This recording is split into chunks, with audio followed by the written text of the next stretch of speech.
Então, voltamos agora para a nossa segunda parte, né, da nossa aula. Fernanda, qual foi a última questão que nós resolvemos mesmo? 80. 80. Resolvemos a 80.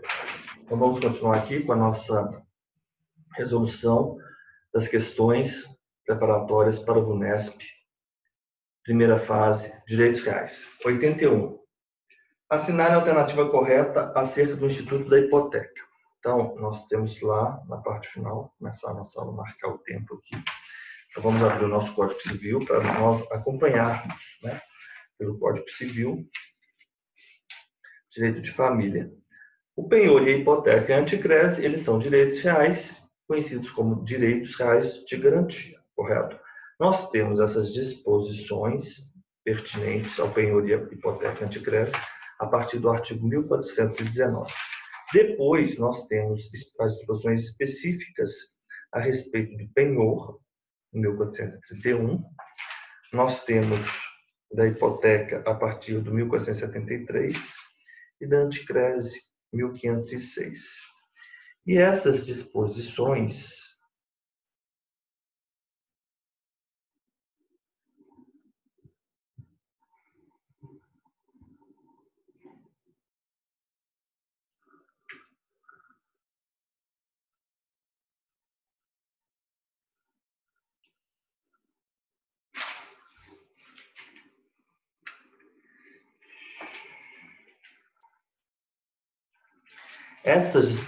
elas deverão ser aplicadas à propriedade fiduciária, nos termos do artigo 1367, que é a propriedade fiduciária, que é aquela propriedade... Só um minutinho, deixa eu só... Essas disposições, elas devem ser aplicadas, então, à propriedade fiduciária, por força do artigo 1367, e considera-se fiduciária a propriedade resolúvel de coisa móvel e infungível, que o devedor, com escopo de garantia, transfere ao credor. Nós falamos ontem bastante sobre a propriedade fiduciária. Imóvel, 9.514.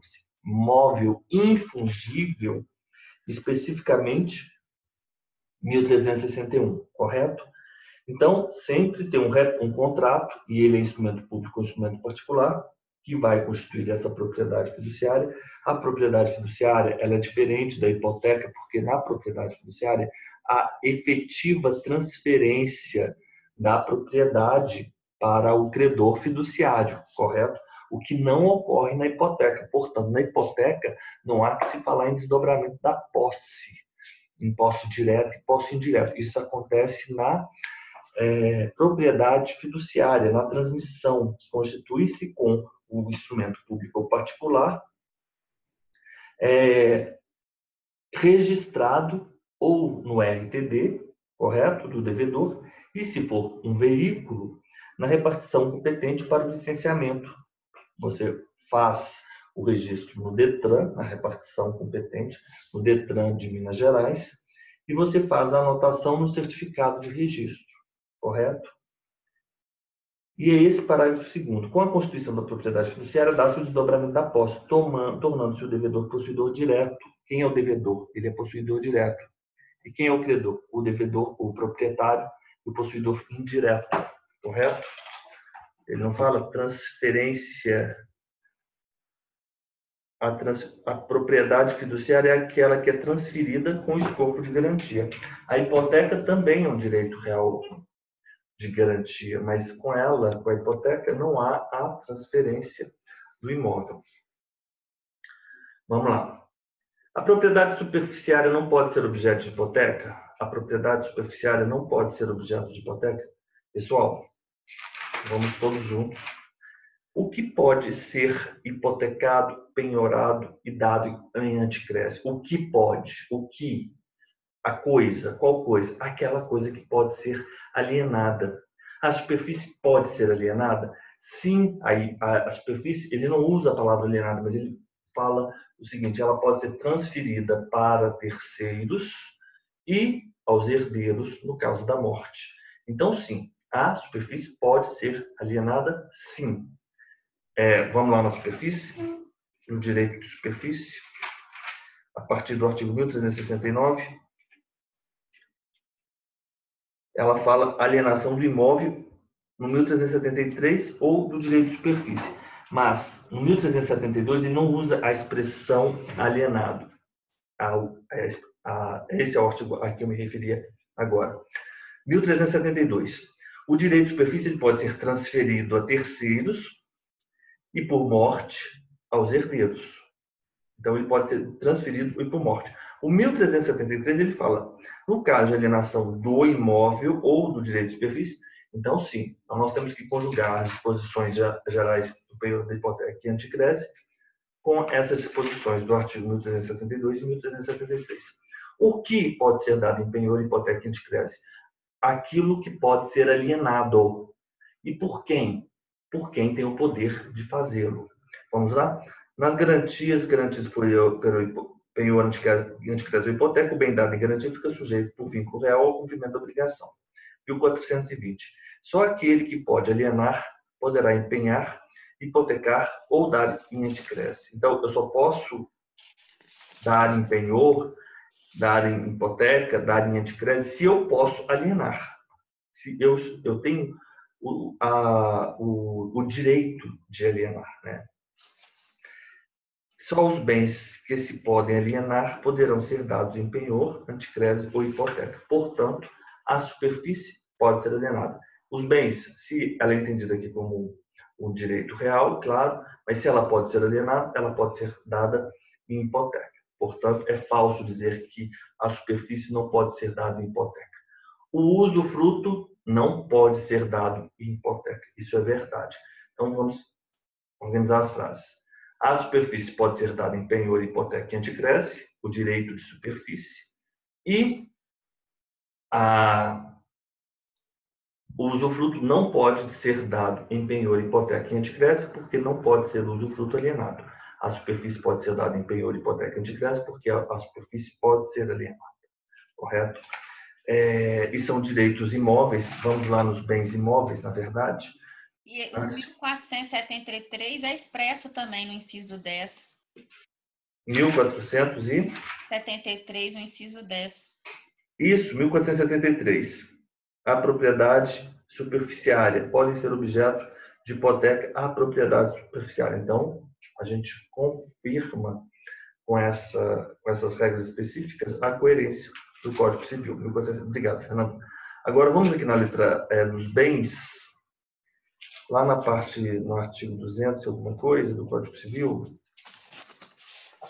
Então, vamos fazer aqui umas regrinhas sobre os bens.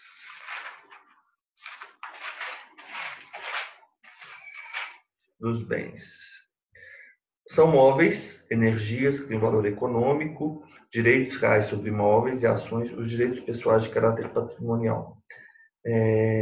São móveis. E são imóveis, 80. Os direitos reais sobre imóveis. Portanto, direito de superfície é considerado um bem imóvel. Correto? E as ações que os asseguram. Então, a ação que assegura o direito real, ela também é considerada um bem imóvel. Ok. Letra A propriedade superficiária não pode ser objeto de hipoteca? Pode ser sim, porque nas disposições gerais, inclusive, isso consta no inciso 10, 1473, os imóveis e os acessórios, o domínio direto, o domínio útil, as estradas de ferro, os recursos naturais, os navios, as aeronaves, o direito de uso especial para fins de moradia, o direito real de uso, a propriedade superficiária. A hipoteca dos navios e das aeronaves reger-se-á pelo disposto em lei específico. Ok, continuamos. É vedada a pluralidade de hipotecas sobre o mesmo bem? Não, é possível.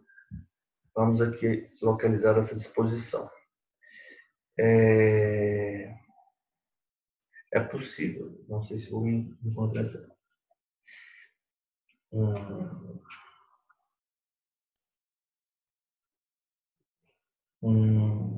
É o 1476? 1473. O dono do imóvel hipotecado. 76, perfeito. Obrigado, Fernando. O dono do imóvel hipotecado Pode constituir outra hipoteca sobre ele, mediante novo título, em favor do mesmo ou de outro credor. Inclusive, eu vou marcar aqui, deixa eu pegar o meu lumicómetro. Essas exposições que estamos atrasando.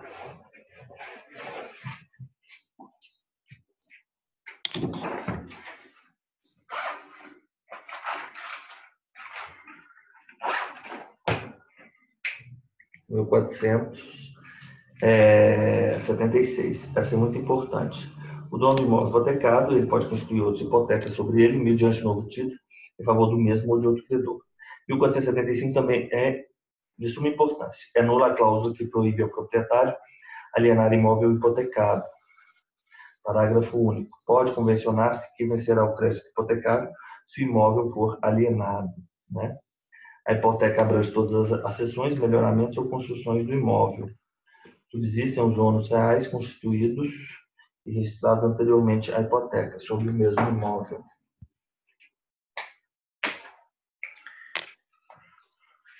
É nula a cláusula que proíbe ao proprietário alienar o imóvel hipotecado. Acabei de falar, 1475. Letra C, correto.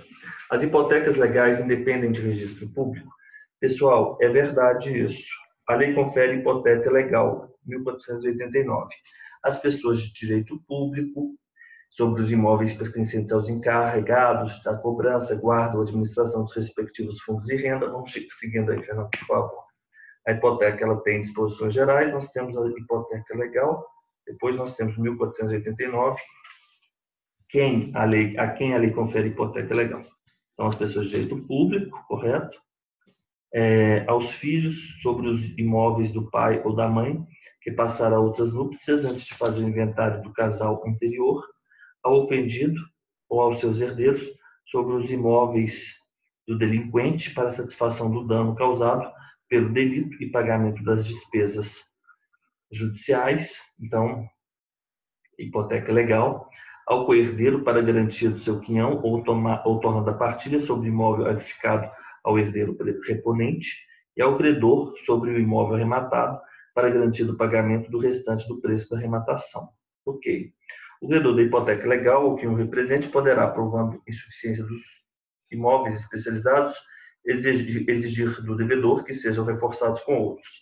A hipoteca legal pode ser substituída por caução de títulos da dívida pública federal e estadual, recebidos pelo valor de sua cotação mínima no ano corrente ou por outra garantia a critério do juiz a requerimento do devedor. Então, aqui ele não fala, mas eu já afirmo para você que a hipoteca legal, ela não precisa,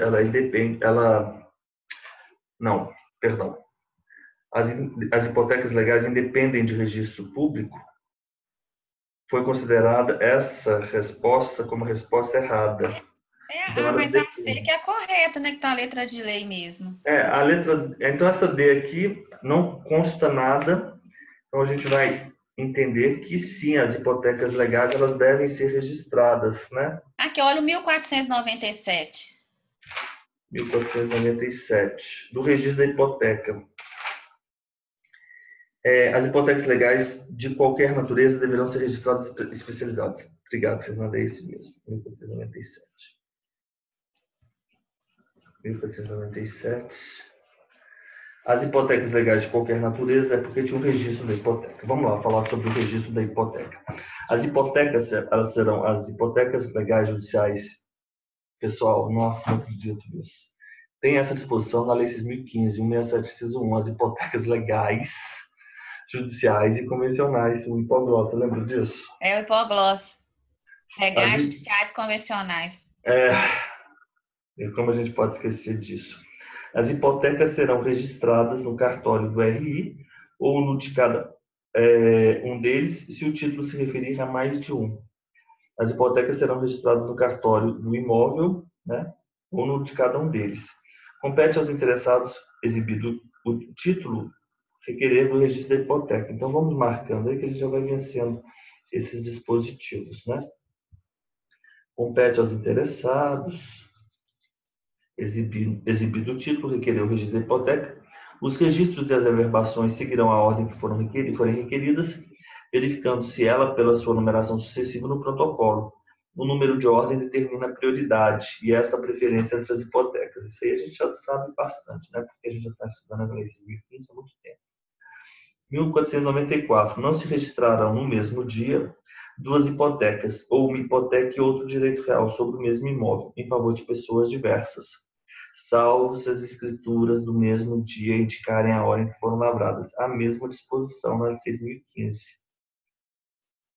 1495. Quando se apresentar ao oficial do registro título de hipoteca que menciona a Constituição de anterior, se lembrava disso?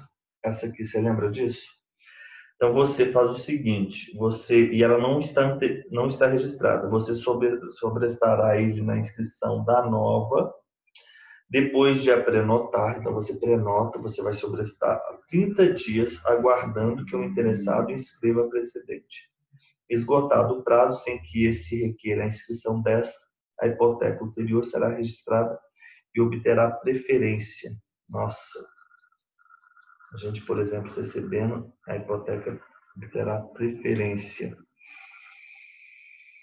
30 dias, mas você não faz nada. Você simplesmente sobressa. Aqui não tem uma disposição para você informar aquela pessoa, o primeiro credor hipotecário, cuja hipoteca não tenha sido registrada. 1496. Houver dúvida sobre a legalidade do registro requerido, o oficial fará ainda assim a prenotação do pedido. Se a dúvida dentro de 90 dias, se tiver dúvida, né? Então, quem vai suscitar a dúvida vai ser o próprio oficial, ou então a outra pessoa, não fica muito bem claro aqui, porque nós temos aquela situação, né? Que é a pessoa que requer a suscitação da dúvida.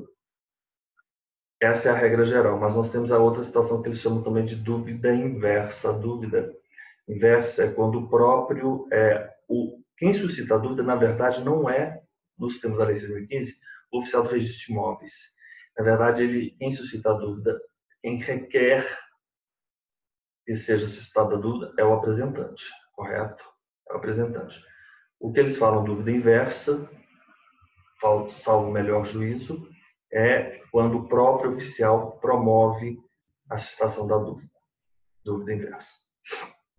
Ou quando ele requer... Não, perdão. Não é isso. Deixa eu confirmar essa expressão. Peraí. A primeira situação da suscitação da dúvida. O apresentante apresenta e requer que seja suscitada a dúvida pelo oficial. Mas o oficial, por si, ele não suscita a dúvida sem ter sido requerido. A dúvida inversa é quando você, apresentante, apresenta o título, ele obsta, você vai requerer que se suscite a dúvida e ele não suscita a dúvida. E aí, passado o prazo legal, você, apresentante, você suscita diretamente a dúvida perante o juiz, administrativamente. É isso mesmo. É isso, a suscitação da dúvida inversa. Ok.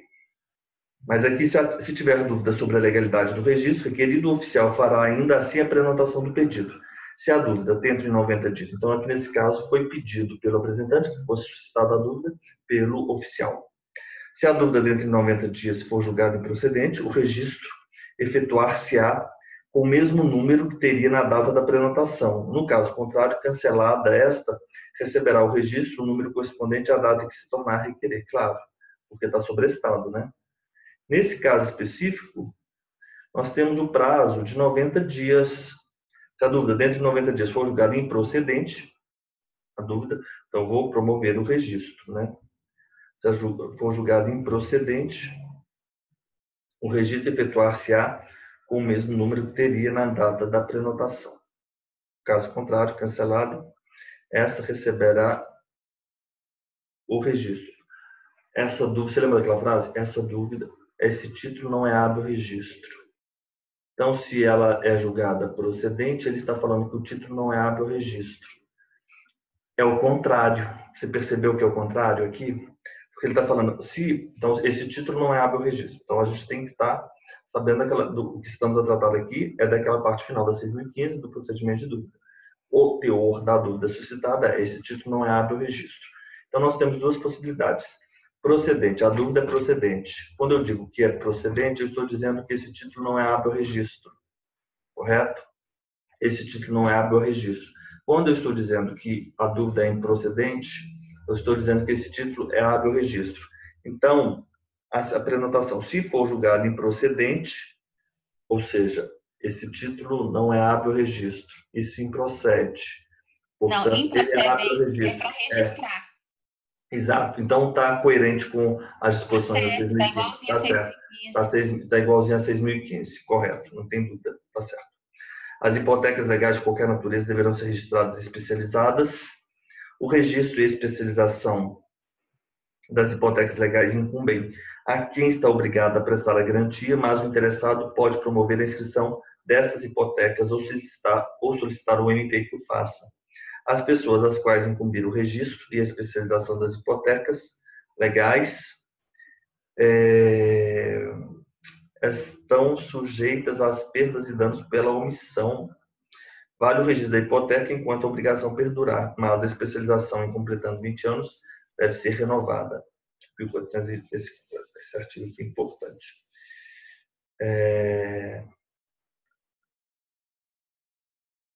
Deixa eu dar uma olhada no artigo 238 da Lei de Registros Públicos, só um minutinho. Lei 6.015. Artigo 238.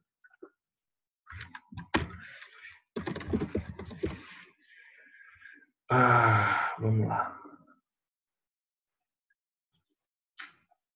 O registro aqui, esse é o ponto. Eu sabia que a gente tinha um ponto de interrogação aqui. Aqui, Fernanda.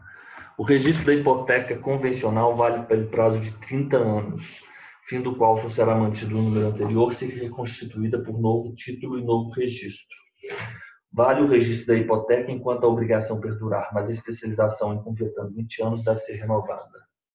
Então, nós temos que comparar isso aqui, ó, são dois tempos. Eu vou colocar aqui a Lei 6.015, Lei 6.015, artigo 238, 30 anos.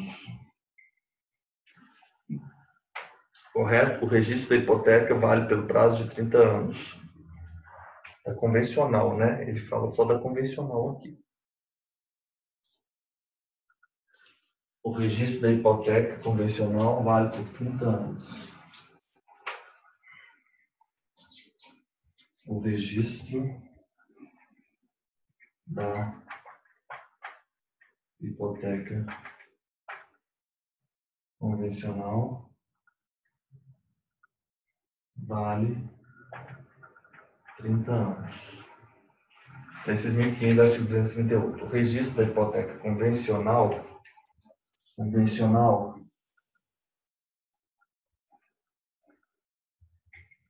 vale por 30 anos. E o Código Civil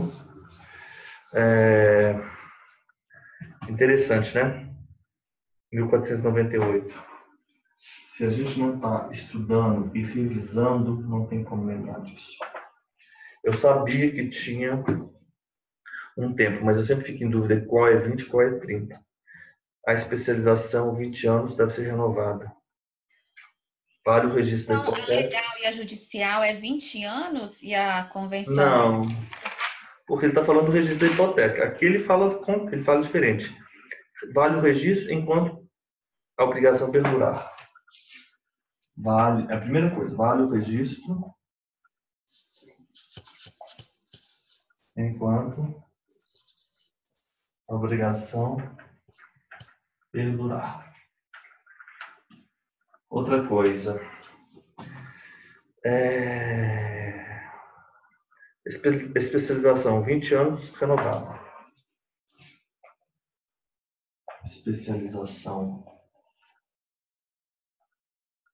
20 anos, renovada. Olha só, eu acho que não é tão incoerente, porque ele está falando, o registro da hipoteca convencional vale durante 30 anos. Mas o Código Civil vale o registro enquanto durar a obrigação. Enfim. Nós temos Então, a especialização e o registro são coisas distintas, então. Pois é, especialização É você apontar aquele bem como bem. Mas está falando que deve ser renovado, né? Então, quer dizer, deve ser renovado tem uma validade, né? Estranho, né? Renovado, eu acho que eles utilizam essas expressões como sinônimo. Especializar na hipoteca, eu acho que é você eleger, definir sobre qual bem recairá a hipoteca. Eu acho que é isso que é especialização. Eu acho, né? Pelo que nós estamos lendo aqui, a especialização, não, isso aí eu tenho certeza. Especialização é você apontar o bem da hipoteca. Não tem problema quanto a isso. Deixa eu ver se o professor aqui diz alguma coisa sobre isso. Rapidinho, especialização da hipoteca. Investimento interno, R$ 200 garantia. Vamos lá.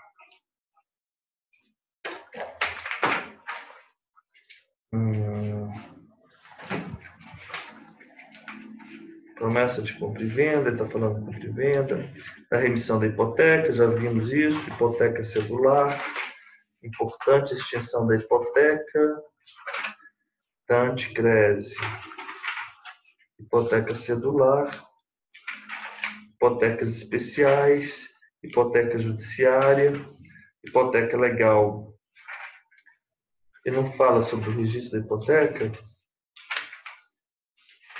A modalidade hipoteca convencional, hipoteca. A hipoteca é negócio jurídico bilateral de caráter acessório, tendo desiderado assegurar o cumprimento de uma obrigação a ela subjacente, normalmente um contrato de mútuo. É contrato unilateral, consensual e solene, esse que só gera obrigações para uma das partes. Dispensa a tradição para sua efetivação e requer escritura pública para sua validade. A solenidade só é simplificada se imóvel calcionado tiver valor inferior ao patamar do 108. A garantia abrange os juros legais do capital, as penas estipuladas e as custas. Os requisitos de validade na ordem do 104 pedem que o devedor hipotecante seja proprietário do bem constrito e tenha capacidade de fato para hipotecar, ou seja, pode ser alienado e o bem sujeito à alienação.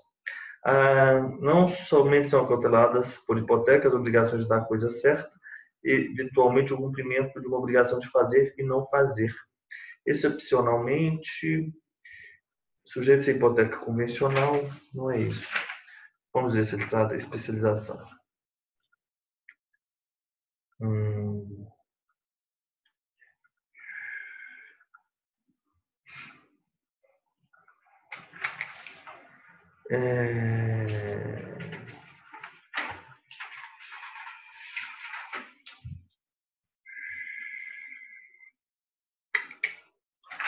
É isso mesmo. Falar em especialização é eleger o imóvel que deve ser, sobre o qual recairá o direito real de garantia. Vamos ver o que ele fala aqui. Achei. Tecemos crítica. O abandono é ato fato de caráter unilateral. Assim como a renúncia, não há abandono em favor de A ou B. Abandona-se simplesmente a coisa, tornando-se ela vacante. A hipoteca convencional terá a duração máxima de 30 anos. O prazo da hipoteca não coincide necessariamente com o prazo de vencimento da dívida que ela assegura.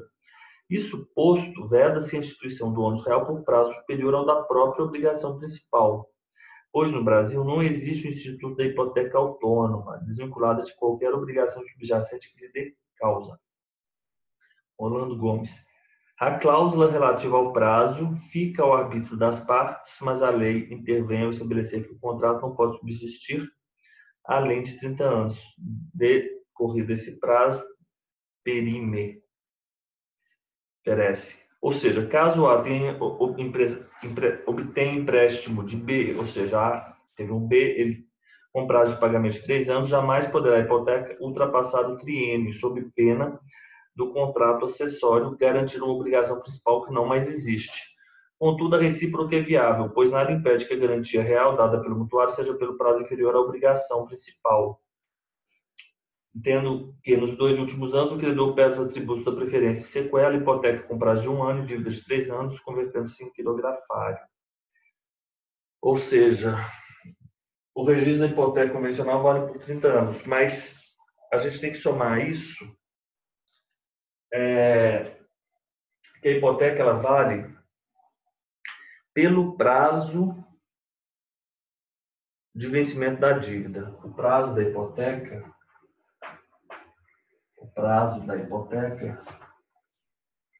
ele é igual ao prazo de vencimento da dívida. O prazo da hipoteca, ele é igual ao prazo de vencimento da dívida. O prazo da hipoteca é igual ao vencimento da dívida, ou menor.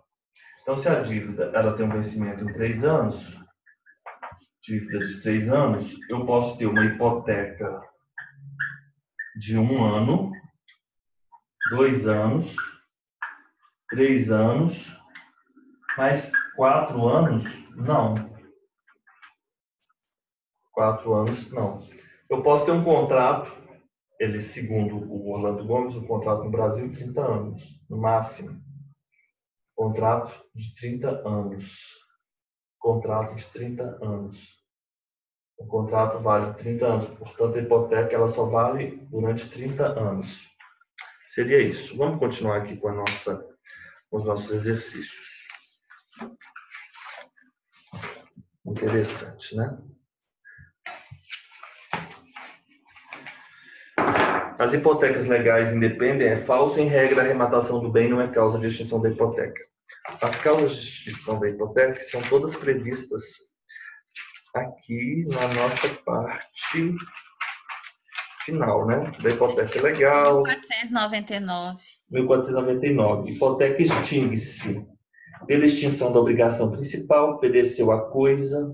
Claro, se a obrigação principal se extinguiu, perecimento da coisa, resolução da propriedade, renúncia do credor pela remissão, pela arrematação ou adjudicação. Extingue-se ainda a hipoteca com a averbação no RI do cancelamento. Ok? Não extingue a hipoteca devidamente registrada a arrematação ou adjudicação sem que tenham sido notificados judicialmente os respectivos credores hipotecários que não forem, de qualquer modo, partes na execução.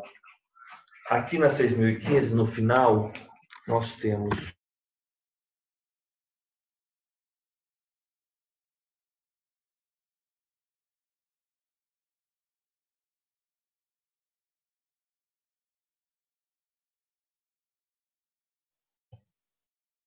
Professor, só fechou o som.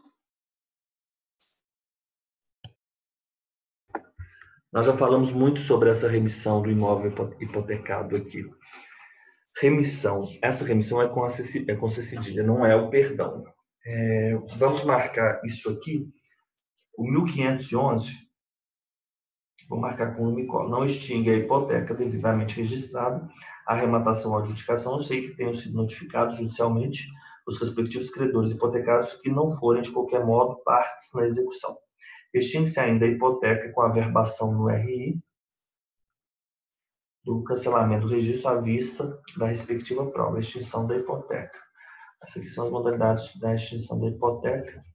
E a remissão é o seguinte: para remir o imóvel hipotecado, então nós temos o seguinte: o adquirente vai requerer no prazo legal a citação do credor hipotecário. Eu vou fazer esse quadro aqui rapidinho, porque é bom a gente lembrar disso, porque faz um bom tempo que a gente não vê esse instituto. Esse instituto é muito importante, é muita coisa. Não, a gente está vendo aí já desde agosto.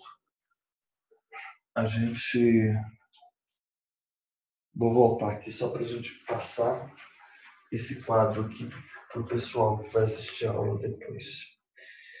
Eu vou colocar o seguinte.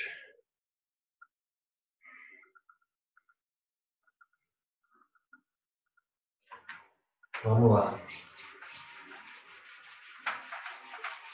A gente está falando bastante sobre hipoteca, hein, Fernanda? Mas eu acho que vale a pena, sabe? Porque é a parte final. Quase não tem pergunta sobre anticrese. O que eu quero falar agora? É o seguinte, é sobre isso. Nós temos o credor aqui, ele é o credor hipotecário porque é o crediário. nós temos aqui o devedor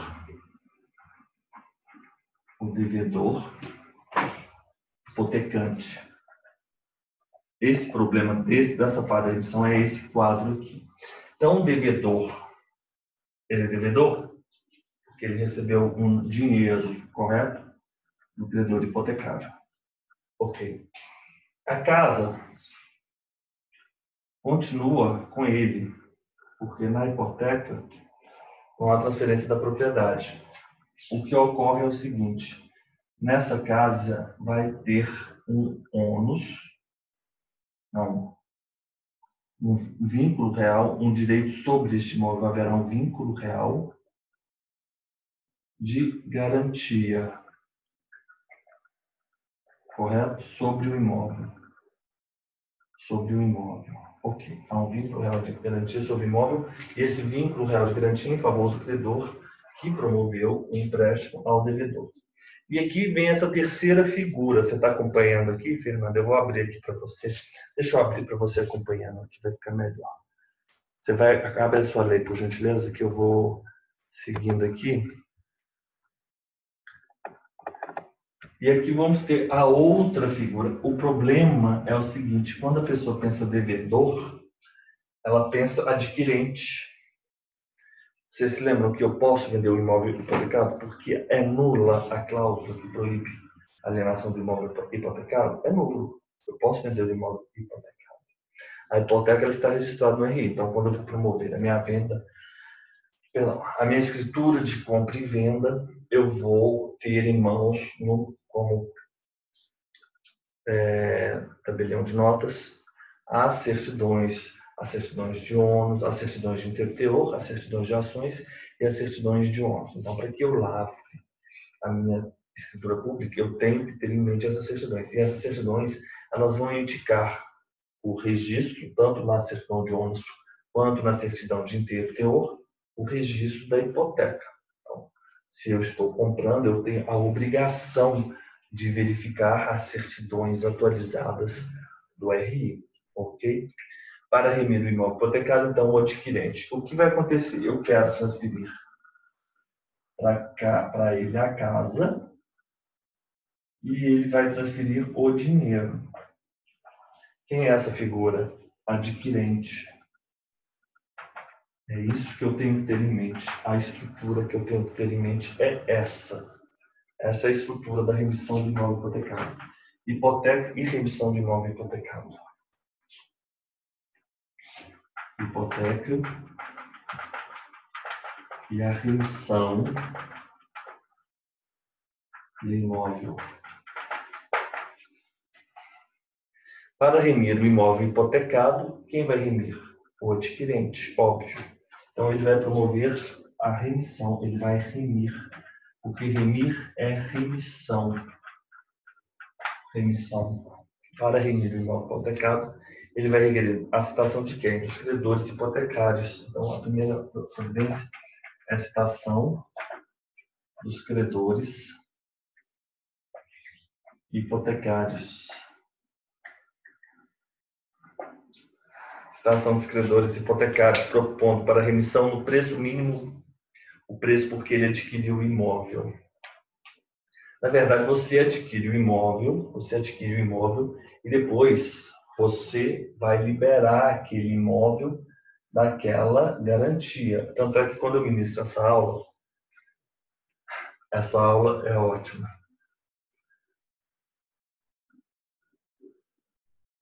Não porque a minha aula seja ótima, não é isso. É porque ela é muito interessante. Porque tem várias assunções que nós devemos fazer e que várias premissas que devemos adotar, e se não as adotamos, nós não conseguimos entender isso aqui. A primeira delas é o seguinte: a compra e venda do contrato, isso é uma assunção que nós fazemos inconscientemente e que nos leva a erro ou então a engano nessa situação. Não quer dizer exatamente pagamento, correto? Isso não quer dizer o pagamento, correto? Porque Por quê? Se você faz essa compra e venda e você faz o pagamento para o seu devedor hipotecante, você vai perder o seu imóvel para o devedor hipotecário, porque ele tem o direito de sequela, para garantir a dívida dele, há um vínculo real de garantia sobre aquele imóvel. Então, ele pode executar aquele imóvel para fazer valer o dinheiro que ele, credor hipotecário, transferiu ao devedor hipotecante. E você, como adquirente, que pagou diretamente para o devedor, você perde o imóvel e vai ter que reaver o seu dinheiro com o devedor hipotecante, que não é lá a pessoa das mais honestas, uma vez que ela vendeu o imóvel, o que é certo e válido, não tem problema nenhum, mas ela recebeu dinheiro de imóvel hipotecado de uma forma inadequada, porque ela não poderia receber o imóvel, porque deveria ser primeiro promovido este instituto, né? Esse procedimento, na verdade, a remissão da hipoteca. Então, ele vai citar os credores hipotecários. O credor citado não se opõe à remissão, não comparece. Então, ele não se opõe, não comparece. Não comparece. O que vai acontecer? Lavrar-se ao termo de pagamento. Por isso que ele fala, qual é a remissão? Qual que é o preço pelo que ele adquiriu o imóvel? Ele ainda não pagou, concorda? Ele ainda não pagou. Qual é o preço que ele adquiriu? Vamos imaginar o seguinte, que ele emprestou 100 mil reais e sobre o vínculo, sobre o imóvel, o vínculo de 100 mil reais. Só que, de fato, esse imóvel não vale 100 mil reais. Ele superestimou este imóvel, o credor hipotecário, a garantia para que ele prestasse mais, ou o devedor superestimou o imóvel para que ele tivesse mais dinheiro. Mas o imóvel vale 80 mil. Então, ele vendeu o imóvel por 80 mil. Isso é muito interessante, né? Ele vendeu por 80 mil. Ele recebeu? A gente sempre acha que venda tem a ver com o pagamento, mas isso não faz o menor sentido. Ele vendeu por 80 mil. A gente pensa, já pagou, né? Não, ele não recebeu. Ele vendeu por 80 mil. Depois eu vou contar um caso super engraçado, mas não agora. Sobre essa situação. Tá bom, vendeu por 80 mil. E qual é o preço? O preço porque ele adquiriu o imóvel. Então, ele vai ter a situação do credor hipotecário, vai propor para a remissão, no mínimo, o preço pelo qual ele adquiriu. Qual vai ser o preço? O preço vai ser de 80 mil. Ok. Se ele não propõe, se o credor citado não se opuser à remissão ou não comparece, haverá-se termo de pagamento e quitação, vai ter um termo, o nome disso é termo de pagamento e quitação, um termo de pagamento e quitação, e o juiz ordena por sentença cancelamento da hipoteca. Juiz, sentença, cancelamento. Correto? Porque o credor hipotecário não se opôs e também não compareceu. No caso de revelia, consignar-se ao preço a custa do credor, ou seja, deposita o preço e quaisquer outras despesas de depósito, etc., custas, fica por conta do credor hipotecário, afinal de contas, ele foi regado. Se o credor citado comparece e impugna o preço oferecido, então citado, credor, se o citado não comparece, e se na citação, credor hipotecário, então nós temos duas situações. Não se opõe, não comparece, citado, credor hipotecário, comparece. Comparece mais alguma coisa? Comparece, se o credor citado comparece, impugna o preço. Ele vai comparecer. Comparece, impugna. Comparece, impugna. Ele comparece e impugna o preço oferecido. O juiz mandará promover a licitação entre os credores hipotecários. Então, se ele comparece e impugna o preço, o juiz promove licitação. E é isso que eu queria falar, só isso. Isso, licitação. Entre quem? A licitação é entre credor hipotecário, eventuais fiadores e o próprio adquirente. Fiadores e o próprio adquirente.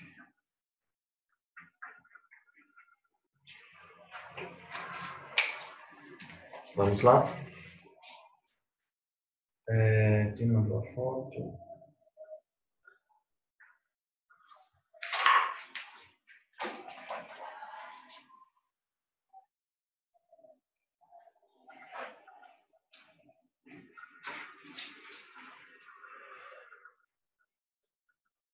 Eu estou em aula, daqui 10 minutos eu te ligo, tá bom? Obrigado. Vamos lá?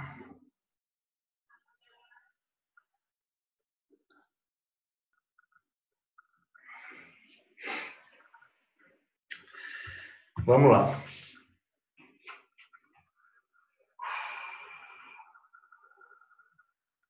(82).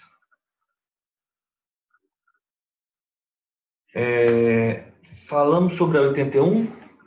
Eu falei sobre a remissão da hipoteca porque a gente tratou bem sobre a hipoteca hoje. A gente só usou, na verdade, o exercício para nós adiantarmos, né? Tratarmos o tema. Ok. A 82 eu não vou resolver agora. A resposta dessa questão é a questão B. Depois, essa questão ela é muito controversa. Não vamos tratar nela porque ela é muito controversa.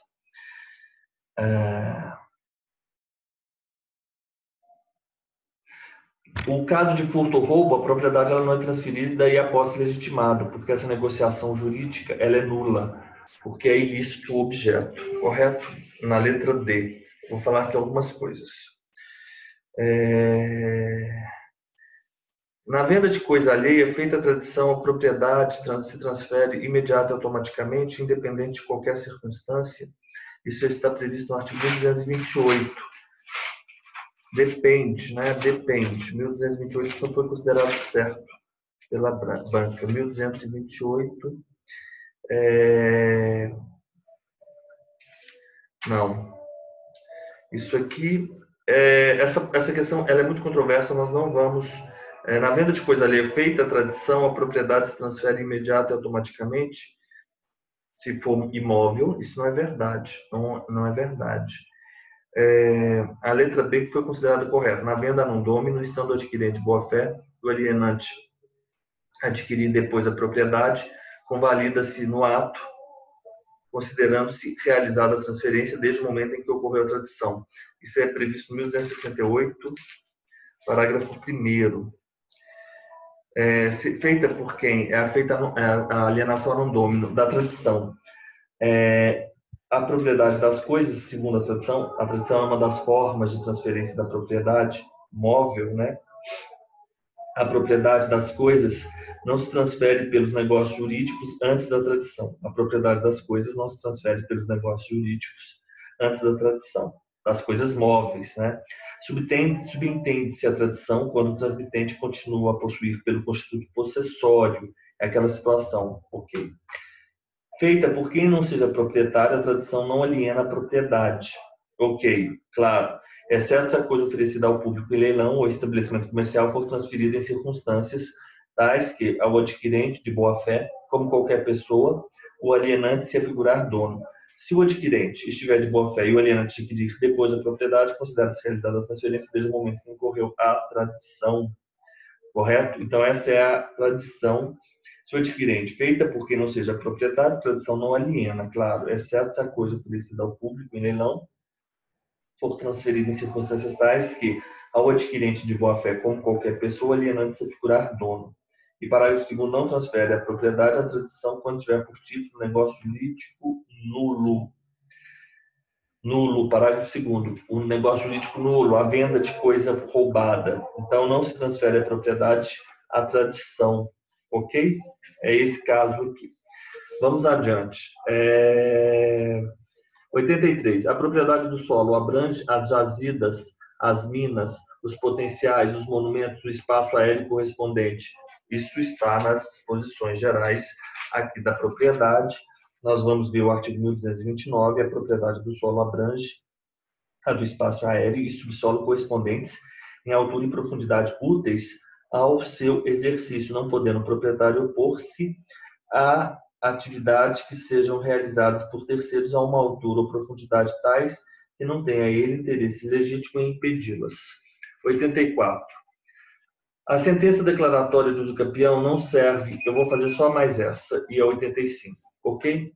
A sentença declaratória de uso campeão não serve de título para o registro no cartório do RI? Falso, serve. Ao contrário dos bens de uso comum do povo e de bens de uso especial, os bens dominicais são sujeitos ao uso campeão? Não, falamos nesse quadro ontem em um deles. Na extraordinária, para fins de contagem de prazo, admite-se que o possuidor acrescente à sua posse a dos seus antecessores, desde que sejam contínuas e pacíficas. 1243, acesso possessiones. O possuidor pode, para os fins da extraordinária, acrescentar a sua posse e a dos seus antecessores, a sua posse e a dos seus antecessores, contando que todas sejam contínuas, pacíficas e, nos casos do artigo 1242, com justo título e boa-fé. Então, ele pode acrescentar em qualquer uso campeão. Ele falou na uso campeão extraordinária, desde que sejam contínuas e pacíficas, né? Mas isso aqui era menos pior. Essa questão ela está um pouco equivocada, porque na uso campeão extraordinária, ele está falando o seguinte, contando que todas sejam contínuas e pacíficas. Sim, claro. Não, ela está correta, perdão. Elas têm que ser todas contínuas e pacíficas. Só na ordinária é que, além dela ser contínua e pacífica, ela deverá ser também de justo título e boa-fé. Correto? Perfeito. A existência de justo título não interfere no prazo. Falso. Interfere sim. Reduz o prazo. Tanto pela ordinária comum quanto pelo parágrafo único do 1242. 85. O direito de superfície pode ser estabelecido de forma perpétua? Ressalvados? Não, já vimos isso aí. Você lembra? Resolúvel. Falso. Admite-se a constituição do registro de superfície por instrumento público ou particular, que deverá ser registrado no RI? Não, sempre público, não tem particular. Nunca instrumento particular. O superficiário responde pelos encargos e tributos que incidem sobre imóvel, não se admitindo deliberação contrária? Não, é possível. Vamos lá no direito de superfície. Na superfície, o direito de superfície pode transferir-se? O superficiário responde pelos encargos e tributos que incidirem sobre o imóvel. A princípio, aqui, o superficiário responderá pelos encargos e tributos que incidem. Essa poderia estar correta, mas isso tem um recurso, tem uma decisão, tem uma posição doutrinária que fala o seguinte, que isso pode ser transferido, correto?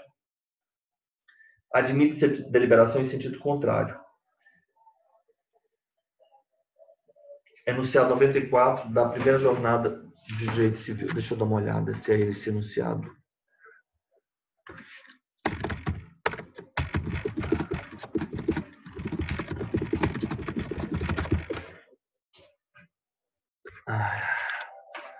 Enunciado. As partes têm plena liberdade para deliberar no contrato respectivo sobre o rateio dos encargos e tributos que incidirão sobre a área objeto da concessão do direito de superfície.